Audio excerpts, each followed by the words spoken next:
शेजारचे जे पब आहे त्या पबच्या परिसरामध्ये हा गोंधळ जो आहे तो मोठ्या प्रमाणावरती झाला। तिथले स्थानिक नागरिक जे आहेत ते रस्त्यावरती उतरलेले होते। सामाजिक कार्यकर्त्यांचं म्हणणं आहे की त्या पबमध्ये येणारे जे युवक युवती आहेत त्या मोठ्या प्रमाणावरती त्यांनी मद्यसेवन जे आहे ते केलेलं होतं। तिथल्या स्थानिक नागरिकांना मारहाण जी आहे ती करण्यात आली आणि त्यानंतर परिसरामध्ये गोंधळाचं वातावरण निर्माण झालं।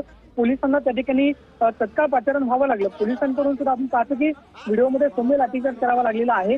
मात्र खरं तर आपण पाहतो की गेल्या काही दिवसांपासून पबच्या खरं तर पोर्शेकार अपघातानंतर अनेक प्रश्न जे आहेत ते निर्माण झालेले होते। त्यामुळे सुट्टीच्या दिवशी पबच्या बाहेर होणारी गर्दी त्यावरती खरंच पोलिसांचं नियंत्रण नाही का, किंवा जर रस्त्यावरती अशा पद्धतीने राजरोसपणे धिंगाणा घातला जात असेल तर पुणे पोलीस नक्की करतायत काय? सातत्यानं पुण्याचे पोलीस आयुक्त सांगतात की पुण्यामध्ये आम्ही कडक कायदा राबवतोय। मात्र सुट्टीच्या दिवशी अशा पद्धतीने जर घटना घडत असतील तर पुण्यातल्या कायदा आणि सुव्यवस्थेचे आपण पाहतोय की 3-13 वाजले आपल्याला पाहायला मिळत आहेत। या सगळ्या प्रकरणामध्ये आता पोलिसांकडून कडक भूमिका घेतली जाते का हे पाहणं महत्त्वाचं असणार आहे। मात्र उद्या जे तिथले पब चालक आहेत त्यांना चौकशीसाठी पोलिसांनी बोलावलेलं आहे।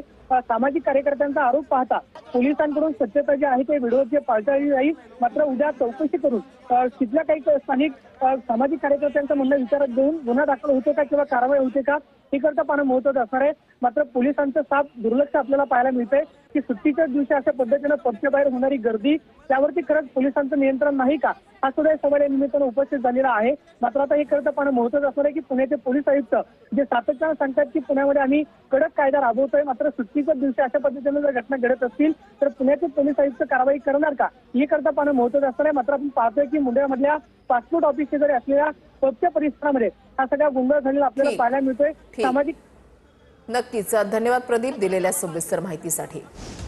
तर पुण्यामधली बातमी, मुंडव्याच्या पबमधील युवकांनी मारहाण केल्याचा आरोप होतोय। पबमधील तरुणांनी रस्त्यावर मद्यपान करून धिंगाणा घातल्याचा आरोप आहे।